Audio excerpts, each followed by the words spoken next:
A criação de peixes conquista cada vez mais espaço nos rios brasileiros. Você vai conhecer agora criadores de tilápias de São Paulo que estão adotando tecnologias surpreendentes. Muitas delas são resultado de um trabalho que combina pesquisa privada e pública. Veja na reportagem do César Daci.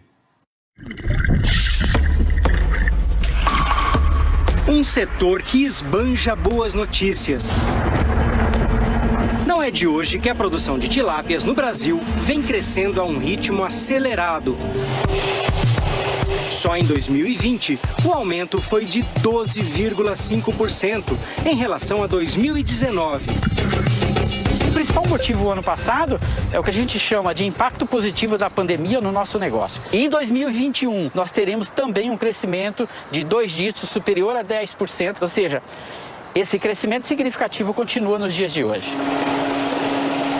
Hoje, no Brasil, 110 mil propriedades trabalham com tilápias e algumas delas vêm usando tecnologias de ponta para produzir cada vez mais e melhor. É o caso dessa empresa de Santa Fé do Sul, em São Paulo, que aplica várias inovações dentro dessas estufas para garantir o bom desenvolvimento dos peixes na primeira fase da criação, quando as tilápias ainda são alevinos. Olha, a gente resolveu fazer essa entrevista na entrada da estufa porque lá dentro a temperatura é muito elevada. Exatamente. Passa dos 50 graus fácil aqui dentro. É difícil pra gente, né? Muito difícil pra gente, mas é bom para controlar a água dos peixes. Pelo termômetro, a temperatura estava ainda mais alta. Ideal para manter a água em 30 graus centígrados, mas desgastante para o José Marcondes, que coleta e analisa o material desses tanques pelo menos 3 vezes ao dia. É bem cansativo, soa bastante aí. Quantos litros de água você toma por dia para repor esse suador todo? Teve uma vez que eu cheguei a fazer a média aí, mais de 5 litros. É mesmo? Dá-lhe água então. Bastante água. Por aqui, um sistema de bombas recircula a água o tempo todo, o que reduz a reposição a apenas 5% ao mês. E a matéria orgânica passa por um constante processo de transformação, no que, tecnicamente, recebe o nome de biofloco. Tudo que sobra dentro da água, as bactérias que estão nesse ambiente consomem e com isso formam esses flocos. Esses flocos nada mais é que um composto de bactérias que a tilápia filtra.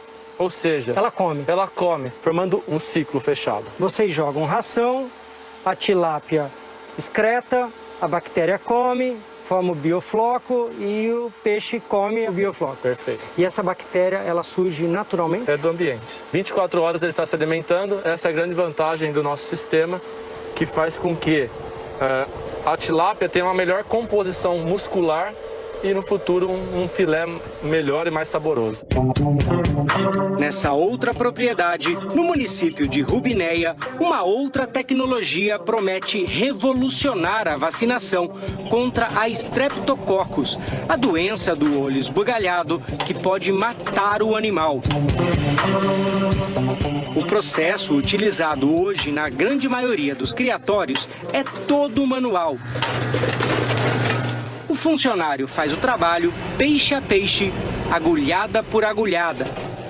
Agora, com esse equipamento, basta colocar os animais numa canaleta que a máquina faz o restante do serviço.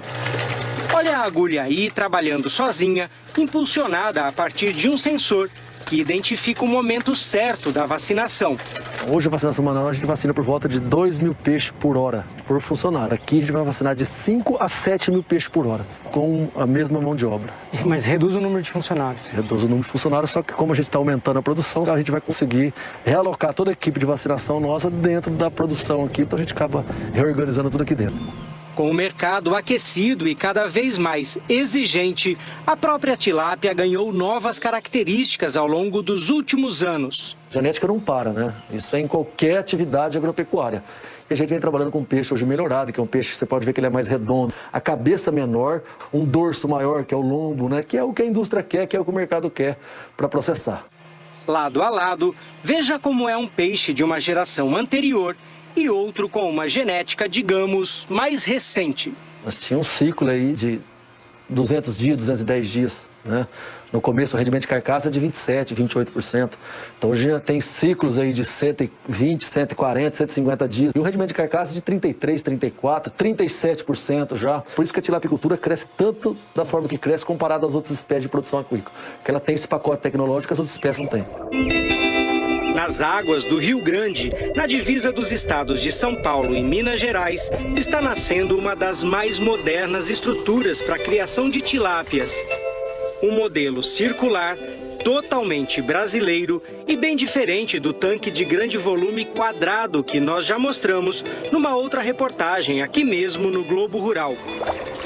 Tudo começou em 2015, quando um grupo de empresários resolveu tirar essa tecnologia do papel com o apoio de pesquisadores do Instituto de Pesca de São Paulo e da Universidade Federal de Minas Gerais. O formato redondo é o que melhor se adapta à condição do rio que a gente busca. É que tem alguma correnteza com velocidade suficiente para renovar a água, mas não suficiente para fazer o peixe ter que ficar nadando contra a correnteza, que aí ele gastaria energia para isso. Esse projeto contou com o apoio do Ministério da Ciência e Tecnologia e da FAPESP, a Fundação de Amparo à Pesquisa do Estado de São Paulo. O fornecimento de ração foi o que norteou o desenvolvimento desses tanques. Afinal, peixe precisa de comida espaçada ao longo do dia. E quanto mais vezes, melhor. Por isso, cada estrutura dessa tem seu próprio silo, que de 15 em 15 minutos alimenta um cardume de 40 mil a 80 mil tilápias, dependendo da fase da criação. Para se ter uma ideia, num tanque convencional, os peixes são alimentados 5 ou 6 vezes ao dia. Aqui, 48 vezes. Para a tilápia isso é muito importante porque ela é uma espécie competitiva. Então, como essa frequência alimentar ela é maior, isso oferece um bem-estar maior para o peixe. Consequentemente, você vai ter lotes uniformes. Tem outra vantagem também, que foi a diminuição da gordura visceral. No caso desse viveiro, ela caiu de 7% para 3%. Que é uma gordura não desejável. Não desejável. Cada silo tem capacidade para armazenar 1.200 quilos de ração. E o estoque dura de 1 dia e meio a 4 dias, dependendo do tamanho do peixe. Tudo por aqui é automatizado e conta com aquela ajudinha do sol. Todo o sistema é feito através de placas fotovoltaicas que dá a mobilidade para que ele possa ser colocado em qualquer lugar e evite o risco de você trabalhar com cabos submersos para trazer energia para operar o tanque. Como qualquer atividade de grande porte, esse tipo de criação gera impactos e por isso precisa de autorizações para funcionar, seja de uso, seja ambiental, que condiciona a licença a uma série de regras. Telas apropriadas para evitar a fuga de peixes em massa e o monitoramento da qualidade da água são algumas delas. No total, 30 tanques circulares flutuam hoje em dia por aqui. Uma estrutura feita em alumínio com 14 metros de diâmetro, projetada para um volume de 450 metros cúbicos de água. Veja aí como é a divisão. De baixo para cima vem os tambores, depois tem uma tela de fundo, que é o fundo do tanque, depois tem 4 metros de telas laterais, certo? Que é a profundidade de água, depois ainda tem uma borda livre de 80 centímetros a 1 metro, que é onde o pessoal anda em cima e em volta do tanque normalmente. E por fim o silo, que está a uns 2 metros da água. O formato redondo foi inspirado numa experiência fora d'água.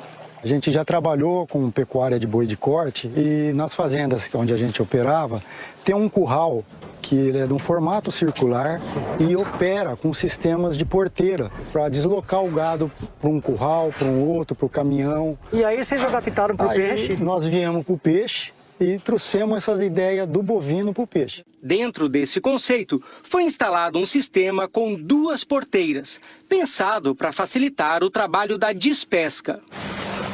Para fazer a retirada do peixe de um tanque desse, o sistema constitui em usar as porteiras que rodam, a gente chama isso de redondel. A movimentação de uma das porteiras encurrala os peixes para um lado, deixando o restante do espaço livre.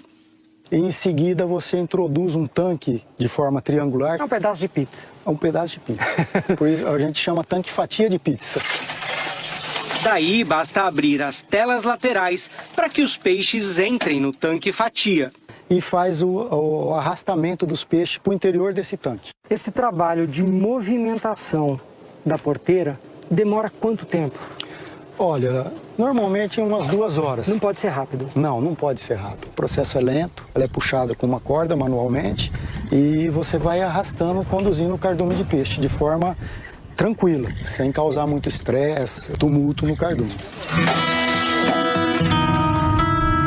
Se o pescador precisa de paciência, o piscicultor também. Sem dúvida, muito bem colocado, sem dúvida. Com os peixes engaiolados, basta arrastar o tanque fatia até a margem e finalizar a despesca. Ficou impressionado com o que viu até agora? Pois o tanque circular ainda reserva mais curiosidades. Note que o piso que rodeia todo o tanque flutua com a ajuda de garrafas PET vazias, encaixadas e amarradas de cabeça para baixo. São 4.000 unidades em cada tanque e ela tem um efeito de amortecimento. Por isso que tem onda do lado de fora e a superfície da água no interior do tanque é praticamente plana, sem efeito de onda. Isso ajuda na criação, porque como o tanque fica estável, ele não tem movimentação da tela. E quando os tanques têm movimentação da tela por causa de onda, o peixe, a hora que encosta na tela, ele perde o muco, que é a maior proteção dele contra a entrada de doenças. Enquanto as garrafas PET reduzem a ondulação dentro do tanque, boa parte da estabilidade da estrutura vem dos tambores que ficam lá no fundo. E são esses mesmos tambores que têm um papel fundamental na hora da manutenção, depois de cada ciclo de produção. Veja que impressionante! São eles que fazem o tanque ficar inteiro fora d'água. Na posição de criação de cultivo, ele está com os tambores cheios d'água. Quando você insere o ar, injeta o ar dentro desses tambores, você expulsa essa água, porque a pressão do ar é maior do que a pressão da água. A hora que o ar entra, esse tanque boia. Na verdade, a gente não inventou esse processo. É um processo físico que é usado na imersão e na emersão do submarino. E isso barateia demais o processo, né? Caso contrário, você teria que fazer isso dentro da água. Com mergulhadores. Com mergulhadores, com bomba apropriada para trabalhar dentro d'água. É uma mão de obra cara, porque é especializada. E a gente fazendo fora d'água é um processo natural, sem precisar entrar dentro d'água. Quando o serviço acaba, é só inverter o processo e afundar o tanque novamente. Você abre os registros de ar, o ar começa a sair e a água a entrar. Consequentemente, ele vai abaixando por causa do peso, ele desce até a posição de cultivo. Está pronto para receber os peixes. Pronto para receber os peixes. De quanto foi o investimento público nesse projeto? Até o momento foi R$1.700.000. E qual foi a contrapartida da empresa? A contrapartida da empresa da ordem de R$15 milhões até o momento. O nosso pensamento é que a pesquisa ela deve caminhar junto com o setor produtivo, porque quando há esse relacionamento, há ganhos para todos os lados. São trocas de informações, também diversificando proteína, não só comendo frango, carnes de bovino e suíno, mas também colocando o pescado ao nível dessas outras proteínas.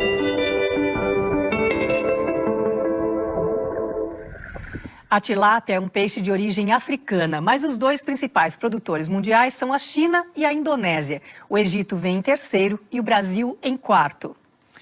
O Globo Rural de hoje termina aqui. Bom dia! Esperamos você no próximo programa. Boa semana e até lá!